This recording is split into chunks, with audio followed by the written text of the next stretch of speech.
Good morning, everyone. Good morning. Sorry, I tried something that didn't work, so we're just going to jump right into it, and I'll keep working on that. You know, I shouldn't start something new technologically at like 8:03 in the morning. It looked good, though. It did look good. It'll look great next week. Yeah. So by next week, I'll have spent a little more time with it.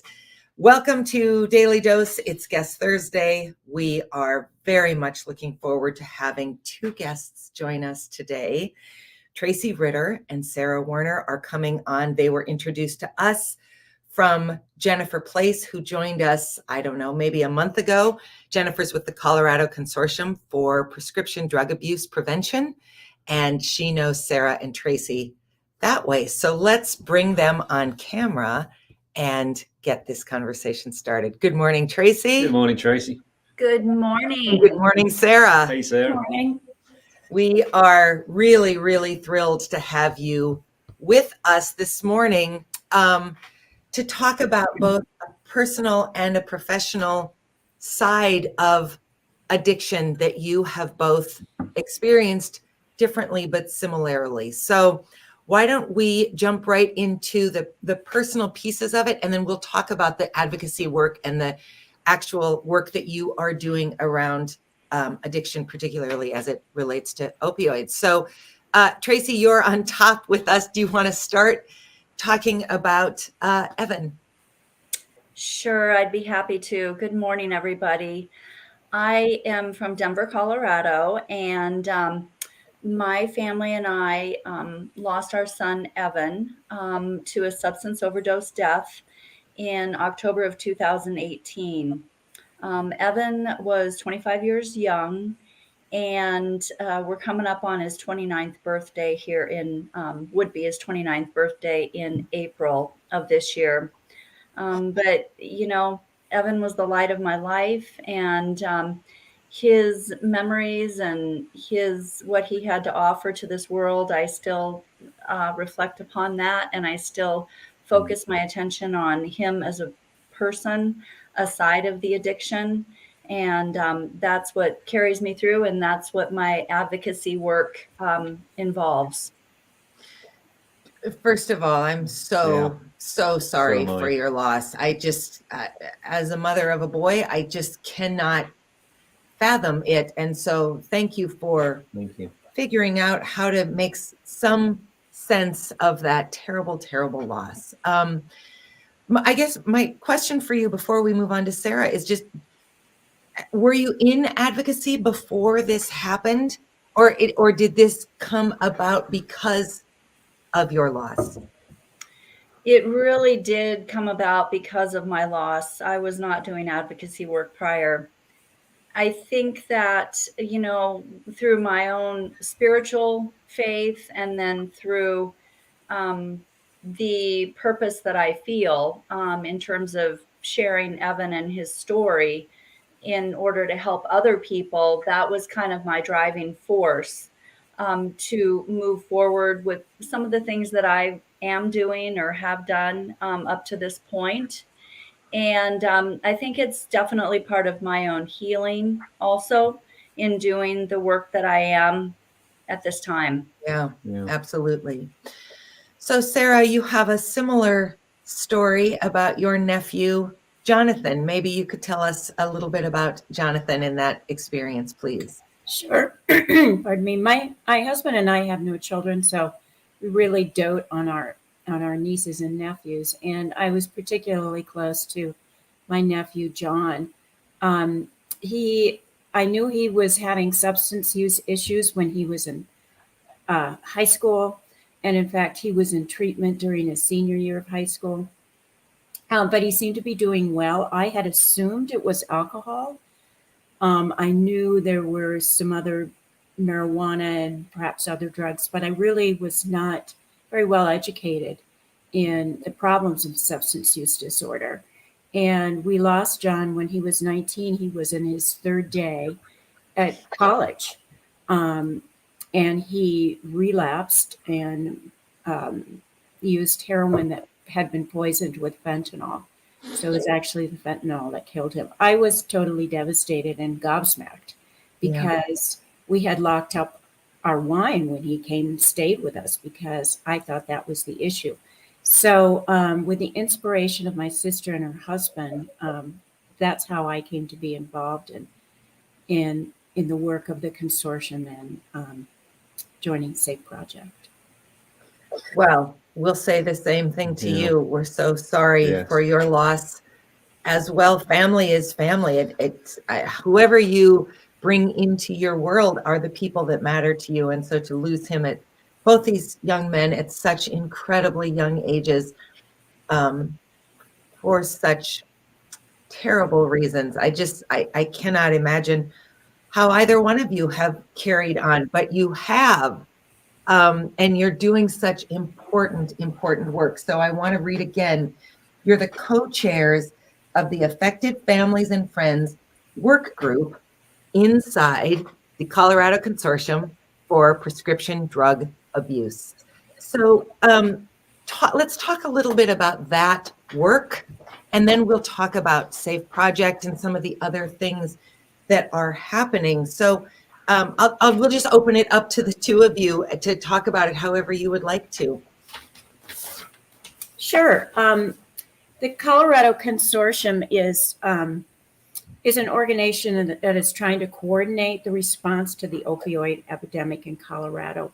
And as such, it's an umbrella organization. So all of the other organizations that are working in this field meet together to discuss strategy so that we have a coordinated effort across the state. We're just one of the many work groups. We're the Affected Friends and Family. So that's who we work with.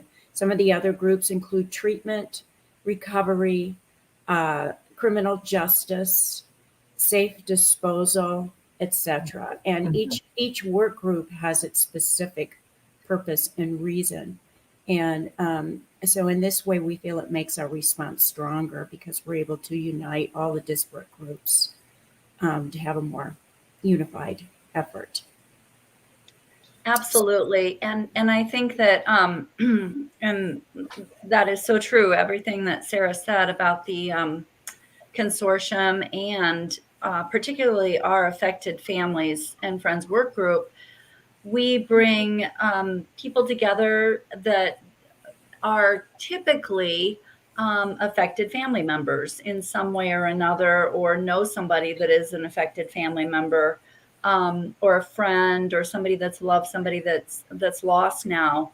But it's also a way to share that person and share the memories of that person. And we've been able to do that through various ways, through videos that we've each produced to be able to share on the Beyond the Numbers website through the Colorado Consortium. And that really gives families and friends a sense of peace to be able to share their loved one and reflect on the life that they did live. So I think it's very meaningful work in us continuing to put those things together. We're working on teaser videos now that are really short clips of what those Beyond the Number videos are, which are about 3 to 4 minutes. The teasers are smaller, shorter. So it's really gratifying to see family members find some sort of inspiration in that way. Well, and so lovely to humanize these numbers. I mean, Beyond the Numbers is so smart. I often think about, I was a child during the last couple of years of Vietnam, so I don't remember this personally, but I have read, that they used to list the names and sometimes images at the end of newscasts of soldiers who had died in Vietnam. And I often felt like when we were in Iraq and Afghanistan, to say, 17 soldiers were killed when a Black Hawk plane crashed or whatever. Those are just numbers. Those aren't anybody's sons and daughters and spouses and daddies and mothers and all of that. It's not until we see who someone was, till we meet a piece of Evan, till we meet a piece of John and all these other lost people, that it stops being, well, 150,000 people die a year, or, that's a terrible number, but that's just a number. It's very different to hear about a human being who was important to his and her family and in the community, and was so much more than their addiction. Exactly. So And I yeah, go it ahead. also helps reduce the stigma, I think, to realize that there are other people like you. And in fact, more than we could possibly know. So Yeah. many people have been affected by this epidemic. And it's good to speak out and share your experiences, because this helps reduce the stigma and hopefully will make the problem more evident to everybody, so we can come up with solutions and find help for those who need it. Yeah, certainly. It's just an incredible thing that we all live with in one way or another, Huh? and that stigma does create such an isolating experience. I've said many, many times, I felt like I must be the only spouse living with somebody who drank too much, who'd ever lived in the history of humanity. So I told no one, because I was sure nobody could understand me. Well, then as soon as we started to talk about it, we realized, oh, everybody's got some touch point to addiction. They're just not talking about it. Yeah. And Yeah. the freedom of saying me too is really powerful. It's very From the powerful. addict's point of view too, if you can, in rehab, one of the things that stuck in my mind is that I wasn't alone either. Mhm. Exactly. So that was one of the most powerful things I remember. Was the first time I went to an all men's meeting on a Saturday. So the local Lutheran church went into the room. There, a couple of hundred men, and I was terrified for a second. I was then humbled. I didn't feel alone anymore, and I thought, right, if I do this right, this is a place to start to get help. And not a single person in that room judges you. Right.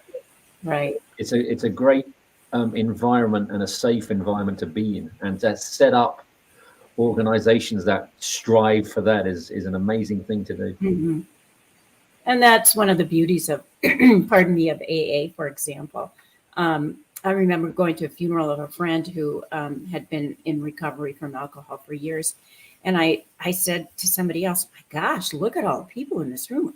I had no idea he knew all these prominent people. And he said, well, he met them all in AA. So, I mean, there were all the movers and shakers in the city, basically. So it's a fraternity or a sorority or a club or however you want to put it. But there's real strength and assistance in knowing that you're not dealing with this alone. That there's a lot of people out there who are pulling for you and want you to succeed. Well, and in your two cases, it's as vital to have I'm a family member of fill in the blank support as well, because that is it's not going to kill you to be the family member, but it is going to isolate you, and it is going to bring grief and trauma and all of the pieces that go with it. So above and beyond these videos, which I'll make sure we put some links directly to those video sections because they're really powerful. What else are you finding is valuable, both in your own journey through your ongoing grief process and in the work that you're doing as part of this co-chair role to make access for other families too? Well, I think in my situation, being a family advocate or a family support for Advocates for Recovery Colorado, I think that, there's so much that I'm learning by just talking to other family members. And there's so much relatability, certainly, as I talk to these families. And kind of like what we touched on, they oftentimes feel very alone, even now. And we sure felt that as a family 10 years ago, so things still need to continue to change in that way, that we are talking about this and that these family members are getting support. And that's one of the things that I do is one-on-one support or group support with families so that we can share, but not only share and talk about it, but to try to come up with some steps, some action steps moving forward to help families relate to their loved ones, communicate with their loved ones, to be able to just improve that relationship in the hopes that that improves their addiction. So, I'm talking about families that are living right now with somebody that is struggling with substance use. And so that's the work that I do. And I just feel like there's so much that I didn't know then that I'm learning now. And what Sarah said earlier about just knowing a lot about substances and what the person you love may be using, learning as much as you can, and just sharing with that person that you love them. Sometimes that is as much as you can do. Yeah. And you can't change somebody. They have to want to change themselves. Yeah. Sarah, you sent a video about a young man named Alex Nelson and his parents that we watched this morning. And Tracy, that is just absolutely exactly what they talked about. I mean, Alex's mother talked about, we always loved him through this. That was never in question, but he really had to figure out how to cure himself. We could just be there to support him, to love him, to encourage him, but he had to do the work. And then we had to do our own work. And boy, if only we could know then what we know now in so many instances. I mean, I guess it's one of the great kind of ironic sadnesses of life that you don't know what you don't know. Yeah. You often have to learn it really in very hard and painful ways. Right. And then there's no way to go back and fix it. I think what struck me about that particular interview is when I've met a lot of people who are just, they almost, when they go into rehab, they kind of accept it. I mean, he was talking about going in, the times he went into rehab, kicking and screaming because he just didn't want to be there. I mean, how do you set up that initial mindset to get someone to think, hang on a sec, I need to be here? I mean, how difficult a job is that? That's a great question. I'll just speak from our experience. It's I think that treatment centers work for some people in certain ways, and they may not have as much of an impact for other people in ways. I think there are multiple pathways to recovery and to treatment and recovery options. And I don't think like the only way is the AA 12-step way for some people. For some people it is. In our situation with Evan, I don't think that was exactly the path for him, AA or no way. He was, I think that what I think is important is to really get to know that person that's in treatment and why they're not behaving, what is affecting their addiction, what's going on in their life, what are some of the mental pieces, what are their anxieties, what are they unsure about in themselves that are creating more of that isolation and that shame. You have to fix that or work with that first in order to help treat the addiction. And that's just my opinion. In some of these treatment facilities, they need to do a lot of one-on-one, I think. Well, Sarah, anything you want to add? Sorry. Yeah. I also want to say that with opioids, there's very significant physiological changes that occur when people abuse opioids, so that they constantly need more because they become habituated. And also it when you stop using it, your system just cannot experience joy. You cannot naturally enjoy life because you are physically unable to, because of the changes in your nervous system. So people have to be gradually taken off the opioid, but it takes a while for those neurological systems to return to normal. So it's not just a question of will or of self-knowledge. There's a huge medical component in this.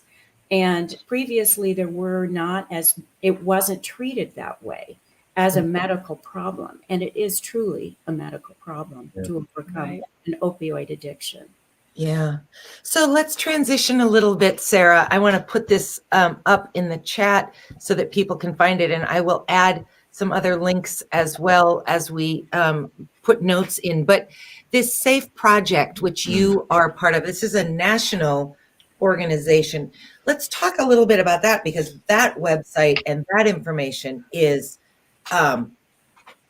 it feels exhaustive. I know it's not exhaustive, because if it were exhaustive, then we could solve this. And it's, we're not there yet. But talk about what you're learning from this really extensive online international program. Sorry. Well, it's actually was created by my sister and brother-in-law after the loss of my nephew. Oh, wow. Okay. So I've seen it from the front seat, so to speak. And it's amazing what they've done in a few short years since my nephew's death. But it looks at the problem as a complex of, it's the community, it's the schools, it's the workplace, it's the military. And so they look at each community. Areas that I'm particularly impressed with is the work that SAFE has done on campuses.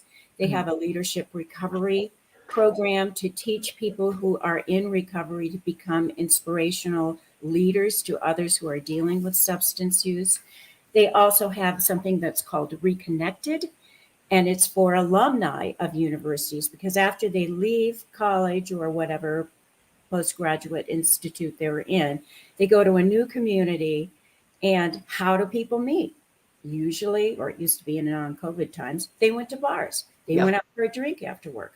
So how do you reconnect? How do you find people in your area who have had a similar issue with substance use in the past? So Reconnected allows these young people to log in, create a very secure username, and to find organizations and people with similar interests in their area, who want to find other means of socializing besides those revolving around some kind of substance use. So that's been a huge project, and actually that originated out of Colorado, out of University of Colorado. They have some great. We have some great veterans programs. One that we've been using is called Emotional Ruck.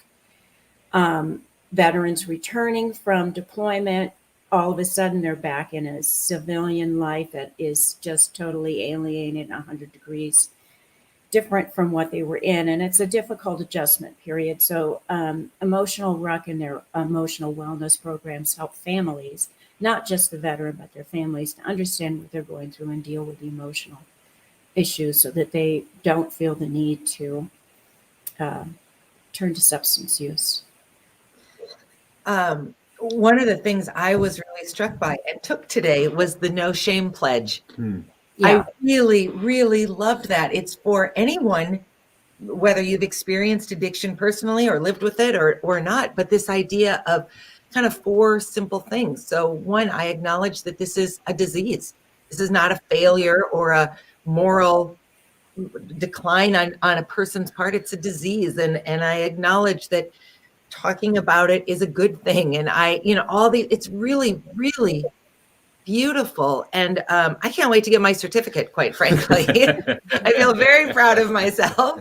And I thought it was just such a powerful way to be an ally. I think we're talking about allyship across, BIPOC communities and for women and Indigenous people. And we're trying to, I think, as a culture, be so much more aware that not everybody fits the regular square box that we've decided is what makes the right kind of person, and everybody else is the wrong kind of person.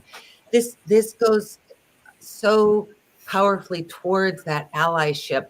They don't have to have struggled with addiction to be an ally to people who are working to be in recovery, whatever stage and phase of that they are. So I loved that. We're going to share that link, and really, I just think it's a fabulous way to take a first pretty low impact, but low stress, high impact step towards this work.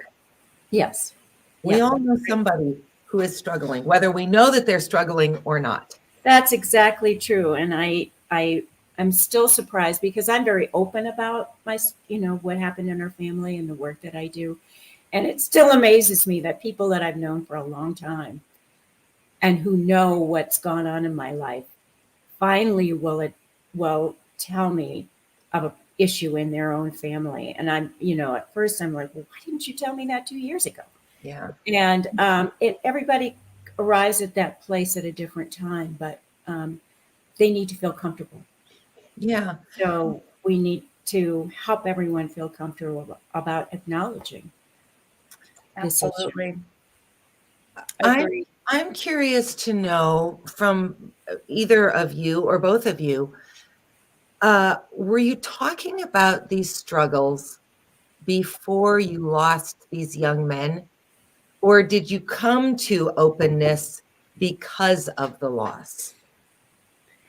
And when you say talk about the struggles, do you mean talk about it within our own family or talk about it outside of the family? Outside of your family, were you already not advocates, but were you already trying to find pathways to navigate your own piece of it?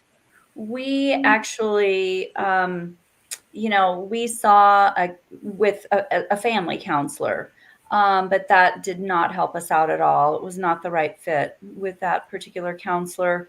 We did reach out a little bit with some parents in the neighborhood Yep. that our kids are friends. And then so we got to know the parents a little bit that way. And we knew that some of these other young men were struggling a little bit with substance use. And this was when they were in high school. Okay. So we did sort of form that support conversation, Yeah. if you will. However, it was difficult. It was very difficult to still talk about that because I think that each of us felt as though, well, maybe our kids don't really have as much of a problem. It's sort of a normal thing that teenagers go through. Oh, No. And I think that brings up a whole new area because sometimes it is what teenagers go through. And they drink in high school, they smoke some marijuana in high school, and they get past it, they get over it. They don't need it. They can put it down and never do it again if they wish. But there are those people who become addicted, and it isn't easy for them. And that's not necessarily the path that they need to go is here and there. They need to not use substances at all. And so I think there's a misconception, and we were guilty of it as parents. Well, it's just, he's just, having some fun, and, it's not anything to take too seriously. We were very aware of it, being that we met with other parents, Yeah. but we still didn't think, oh, this could happen to our child. yeah. We didn't think that there was going to be treatments in the future, that Evan would be going into rehab facilities. Yeah. Yeah. Sarah, was that true for you as well? It perhaps slightly different since he was not your son. I mean, I think it's hard to choose to talk about someone else's child, even if you're very, very close to them. But maybe you had a different experience. Well, as I said, I knew he was struggling with alcohol issues, but I was open about that. I mean, I told friends, other people I knew, that what was going on in our family. But I had a brother who had issues with alcohol for years. So, and I had also talked about that with people. So, from a family perspective, I was open about what was going on. My understanding of opioids was limited. I'm a retired dentist, so I I did not prescribe pain medications very often. But when I would do intake for new patients and for returning patients, and we would get a list of medications, there was a small subset of people who were taking Vicodin every day. And I was amazed by that. And I said, why are you taking Vicodin every day? And they would say, well, 3 years ago, I was in a car accident and I got whiplash and I have this chronic pain in my neck. And I'm thinking to myself, shouldn't you be off the pain meds by now? And I would oftentimes write a letter to their physician saying, we did an intake, just want to be aware, just want to make sure that these are the medications the people are taking. And we were concerned about their consumption of opioid pain medications. And I never received a single response. Wow. And that still goes on today. I mean, pain is real, and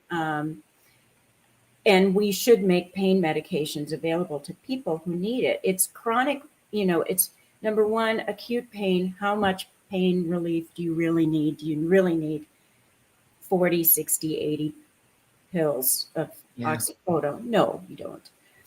Second of all, a chronic pain issue needs to be addressed. You can't just take a pill and make your problems go away. And I think we have that mindset that if I just take this, it'll be fine. But you really have to work at it. You have to go to your physical therapy. You have to try different regimes to reduce your discomfort. And I think a lot of times we look for an easy solution, and the easiest solution is often a pipe dream. It's only complicates matters. Yeah. I have a final question for you, and then do you have anything specific? No, this is just So incredible. It's an incredible thing to listen to. And you two are so much more versed because of the work you're doing in this than I am. So I really am curious to know, now that Maz and I have become so public about this, a couple of things happen on a pretty regular basis. People come to me if they have a spouse in particular who they're worried about.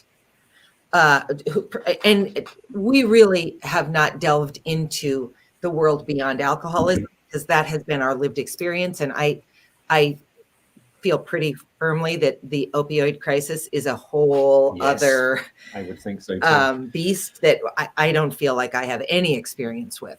So people will come to me and they sort of want to know, what I think.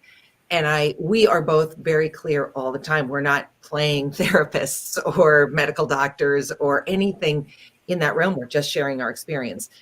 But the other thing is that other people will come to me and I can pick up on the denial that they are in, because it looks exactly like the denial that I was in.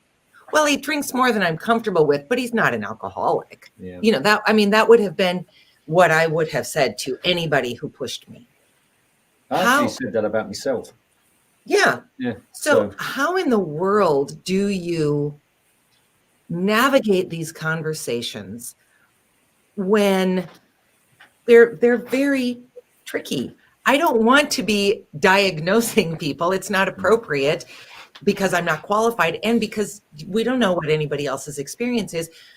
But how to also navigate the fact that as a person speaking about it openly, you are often a frontline responder to people who have questions and really want to know more. Maybe my question is, where should I direct people? Whoa, where did we go? There we go. There we went. We're back. Where should we direct people as we are trying to be helpful without overstepping our boundary and our knowledge base? Maybe that's the question. I mean, that is and I'll have Sarah chime in here too. But I guess I speak on behalf of, the organization that I work for now, because we are a resource organization in addition to providing support services for people who are either in recovery or trying to get into recovery. And, so we have peer coaches where I work that meet people where they're at. Mm. So nobody tries to diagnose anybody because, as you well indicated, none of us are clinical. And so we really have that philosophy of meeting them where they are, whatever pathway they choose. We want people to know that they're not alone and we're here to support them wholeheartedly and to make connections. So the opposite of addiction is connections. So, and one of our slogans is recover we, as opposed to recovery, recover. Oh, I like that. Nice. So, it's Write that down. really emphasizes that approach to offer get-togethers for people. Also, we do socials to bring people in. We have the Super Bowl social. We do karaoke nights, things along that line to, again, have networks. Just like Safe Project does in terms of ways for people to connect with other within the sober living communities. Yeah. So I can speak on behalf of that. Maybe Sarah would like to share a little bit more too regarding that, and maybe a bit of a broader look at that. Well, I refer, I guess is how I could say it. If it's a family member, I invite them to join our group, watch our videos, and make myself available.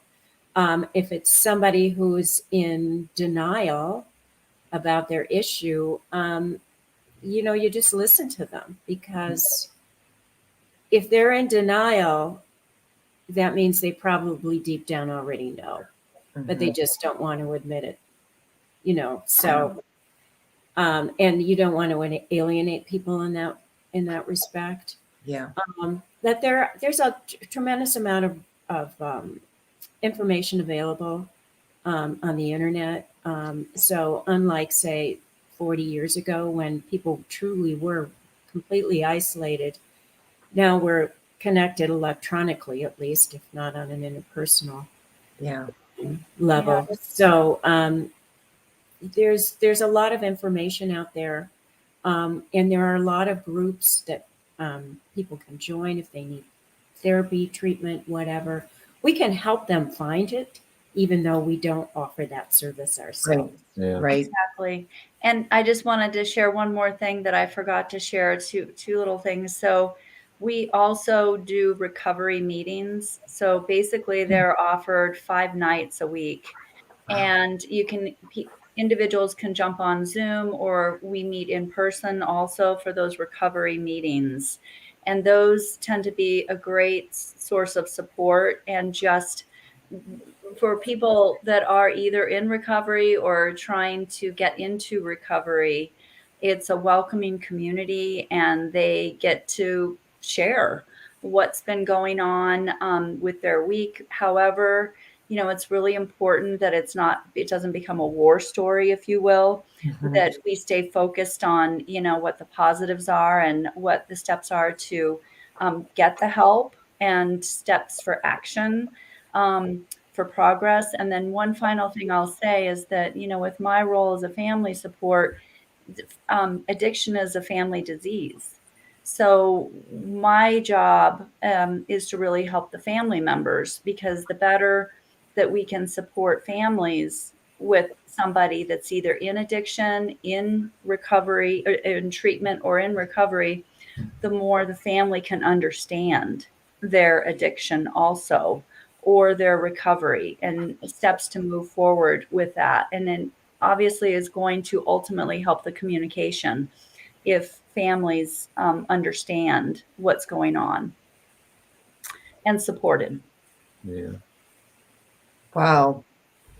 Well, thank you both so much for Thank coming you. on to share a brief second with the young men in your life, with Evan and John, and for the work that you have picked up in spite of your grief, so that other people hopefully It's don't have to amazing live what with you that two have too. done. I wish you continued success. Oh my gosh. Thank you so for much. having us. Well, it's been really lovely. a So pleasure. we'll get a lot of links into the meeting notes, and people can be looking for these resources and learning more and watching videos and all the kinds of things that were talked about today. So thank you so much, Sarah and Tracy, Thank both. you very much, both of you. Wonderful to be on the Daily Dose. Thank you. Oh, thank you. Thank you. Have a great, Have a great day. day. Thanks, Everyone you else, too. see you live next Tuesday. Take care. Bye. Bye-bye. Thanks. Bye-bye.